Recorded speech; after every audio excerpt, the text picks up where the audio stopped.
परेशान अगर रहते हो और प्रसन्न रहना चाहते हो तो एक सूत्र नोट करो, पूछो कौन सा? परेशान को ही बार बार पढ़कर समझना, तुम शान से परे हो जाओ, परेशान नहीं रहोगे। आप शान से परे हो जाओगे तो परेशान नहीं रहोगे। पहले परेशानी का कारण समझो। कुछ लोग मान घटने पे परेशान हो जाते, कुछ लोग धन घटने पे परेशान हो जाते, कुछ लोग इज्जत घटने पे परेशान हो जाते। पहले परेशानी का कारण जानो। एक दो कारण तो मेन होते हैं, अपेक्षा खुद से, उपेक्षा दूसरों से, यह भी एक परेशानी का कारण। दूसरा कारण, ज्यादातर लोग या तो भूत में जीते हैं या भविष्य में। कुछ लोग कल खोया आज के लिए, आज खोया कल के लिए, बीत रही है उम्र आज और कल के लिए। कुछ लोग भविष्य में जीते, कुछ लोग भूतकाल में जीते। मेरे पागलों और विनीत कुमार जी, एक बात नोट करना, अगर तुम्हें परेशानी से बचना है तो भविष्य की चिंता को त्याग दो और भूत का पछतावा छोड़ दो, वर्तमान में जीना प्रारंभ कर दो। क्योंकि जो गया है वो मिल नहीं सकता, जो आने वाला है वो तुरंत नहीं हो सकता, पर जो है कम से कम उसे तो मत खो। तीसरी बात, इंसान घर बदलता, निवास बदलता, कपड़े बदलता, रिश्ते बदलता, पर एक कमी रह जाती, इंसान खुद नहीं बदलता। लिबास बदलो, कपड़े बदलो, मकान बदलो, पर विनीत कुमार जी, अगर इंसान खुद बदल ले तो हम दावे के साथ कह सकते हैं कि वो फकीरी में भी मुस्कुराता हुआ मौज लेगा। किसी गांव में एक महात्मा रहते थे। उस जमाने का राजा वहां से निकले, महात्मा को पता लगा कि कोई राजा आ रहा, वो सम्राट है। महात्मा तो महात्मा, अक्खड़ और फक्खड़ महात्मा थे। महात्मा रास्ते में जाकर के लेट गए, हाथ का तकिया बनाया, जमीन पर लेट गए। और जैसे ही जमीन पर लेटे तो सम्राट का विमान, सम्राट का जो वाहन था वो आया। मंत्रियों ने कहा, ए बाबा उठ, तुझे पता है इस रास्ते से कौन गुजरने वाला है? महात्मा बोले कौन? बोले सम्राट गुजरने वाला। महात्मा बोले सम्राट से जाकर बोलो अभी दुनिया का महासहिंसाय आराम फरमा रहा है, वो थोड़ा देर से आ।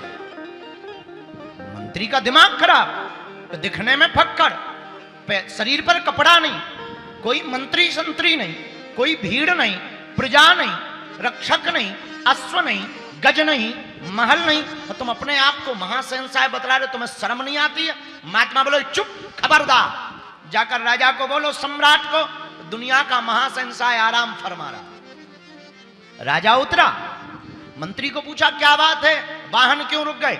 मंत्री ने कहा कोई पागल लेटा है, अपने आप को शहंशाह बतला रहा। और राजा ने सोचा शहंशाह तो हम बनने वाले हैं, पहले ही कौन पैदा होगा?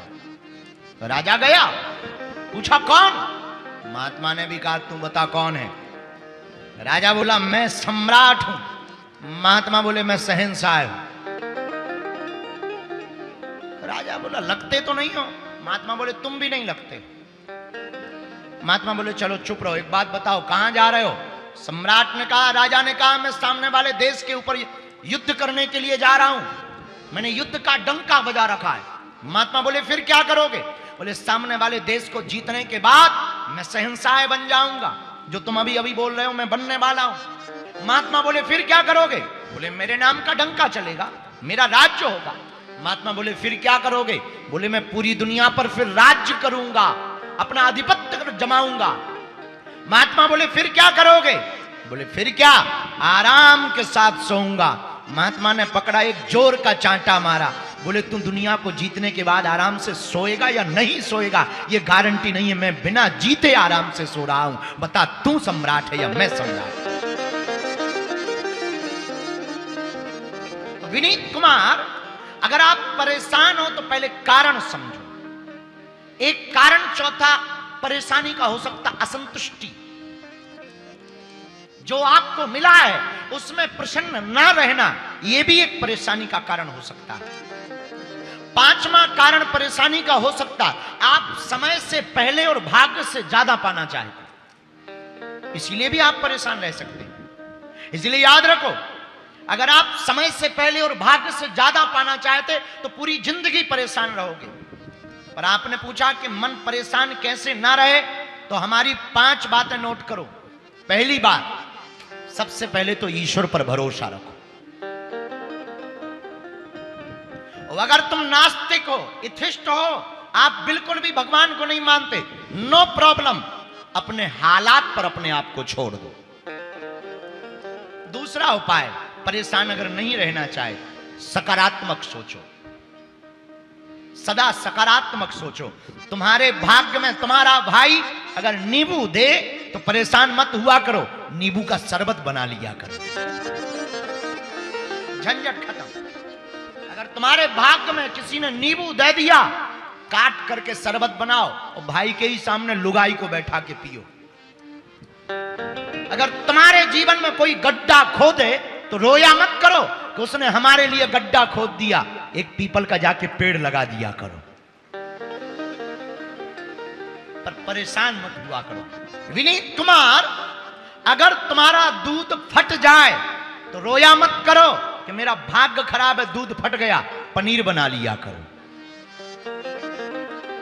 और खाया करो। विनीत कुमार, अगर तुम्हारा घी सीधी उंगली से ना निकले तो टेढ़ी उंगली मत करना, घी को ही गर्म कर लेना। सकारात्मक सोचो, पॉजिटिव सोचो। अगर सकारात्मक सोचोगे कभी परेशान नहीं रहोगे। तीसरा उपाय, म्यूजिक तुम्हारे जीवन में मैजिक करेगा। संगीत को सुनो, कभी भजन को सुनो, कभी कीर्तन को सुनो, कभी कथा को सुनो, थोड़ा नाचो, थोड़ा घूमो, थोड़ा झूमो, थोड़ा मस्ती में मस्त रहना सीखो, थोड़ा अक्खड़ बनो, थोड़ा फक्कड़ बनो, थोड़े से पागल भी बने रहो, ताकि दुनिया की तुम पर नजर बनी रहे। अगर तुम परेशान नहीं रहना चाहते तो चौथा उपाय, जिंदगी को साइकिल मानो। जिंदगी को क्या मानो? बोलो बोलो बोलो। साइकिल। साइकिल का मतलब, साइकिल को ऊपर अगर आप बैठ गए और चलाना है तो आपको साइकिल का बैलेंस बनाए रखने के लिए चलाते रहना पड़ेगा, रोक नहीं सकते। रुके और गिरे, अगर नहीं गिरना है तो चलाते रहिएगा। अल्बर्ट आइंस्टीन ने कहा है, जिंदगी साइकिल है, सदा चलाते रहिएगा। चलाते रहोगे तो हमेशा संतुलन बना रहेगा। अगर तुम उड़ नहीं सकते तो दौड़ो, अगर तुम दौड़ नहीं सकते तो चलो, अगर तुम चल नहीं सकते तो रेंगो, पर चलना बंद मत करो,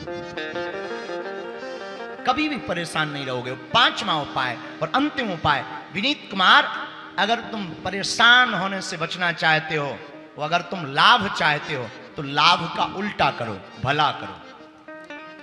अगर तुम प्रभु को याद करना चाहते हो तो याद को उल्टा करो, दया करो। अगर तुम दया करोगे, अगर तुम भला करोगे, हम दावे के साथ कह सकते हैं जिंदगी में तुम कभी परेशान नहीं रहोगे। शरणागति पा लेने के बाद फायदा क्या है, होता क्या है? आप लोगों ने कभी मछली मारने वाले लोगों को देखा? हमने देखा। हम जहां रहते हैं बागेश्वर धाम पे, अब तो नहीं, बहुत पुरानी बात है, तालाब था, अभी भी है, छोटा है, क्योंकि हमने वहां अन्नपूर्णा बनवा दी। तो तालाब है, तालाब के किनारे मछली पकड़ने वाले आते थे, हाथ में बाजरा का दाना ले लेते थे और जाल पकड़ लेते थे।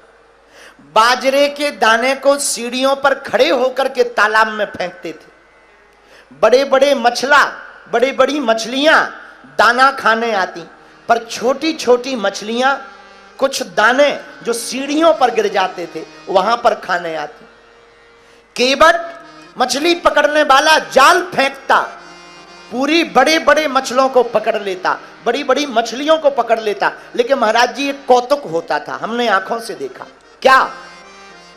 जो मछलियां तालाब के गहरे जल में दाना खाती वो तो जाल में फंस जाती थी, और जो दाना खाने के चक्कर में मछली पकड़ने वालों के पैरों के पास आ जाती थी वो बच जाती थीं, क्योंकि वो चरणों के पास आ जाती थीं तो वो बच जाती थीं, जो दूर रहती थीं वो पकड़ी जाती थीं। यही शरणागति का अर्थ है। तुम गुरु के चरणों के पास आ जाओगे तो संसार के जाल से बच जाओगे, और बाहर रहोगे तो पकड़े जाओगे। ये शरणागति का अर्थ है। ये शरणागति है महाराज। शरणागति का मतलब सदगुरु की शरण में रहना। आहा, और गुरु की शरण में रहते ही आपको संसार के जाल फंसा नहीं सकते। माया का जाल, कामनाओं का जाल, मोह का जाल। अरे हम तो कहते दुखों के जाल से बचना है तो शरणागति ले लो। किसकी? जय जय जय हनुमान गोसाई, कृपा करऊं गुरु देव की नाई। जय जय जय हनुमान गोसाई, कृपा करो गुरुदेव की नाई। श्री राम जय राम, जय जय राम। बोला श्री राम जय राम, जय जय राम। राम अवतार जो चरणों के नजदीक पहुंच जाता है वो संसार के जाल में नहीं फंस पाता, दुखों के जाल में नहीं फंस पाता। एक बात और, पानी की धारा में बड़े बड़े हाथी बह जाते। हाँ जी या ना जी? बोलो। बहुत तेज नदी की धारा बह रही हो तो हाथी बह जाते कि नहीं बह जाते? लेकिन महाराज जी देखना, पानी की धारा में हाथी बह जाते पर मछलियां उल्टा चढ़ जाती। हाथी बह जाते बड़े रूप वाले, पर छोटे शरीर वाली मछली ऊपर उल्टी चढ़ जाती है। यही शरणागति का मतलब है। मछली ने पानी में शरणागति ले ली तो वो धारा के विपरीत भी चढ़ जाती है। उसी प्रकार तुम अगर भगवान की शरण ले लोगे तो संसार में उल्टे भी चलोगे, तब भी तुम्हारा सम्मान बना रहेगा। ये शरणागति है। इसलिए शरणागति किसकी लेनी है? एहा जय जय जय जय जय हनुमान गोसाई, कृपा करऊं गुरुदेव की नाई। एहा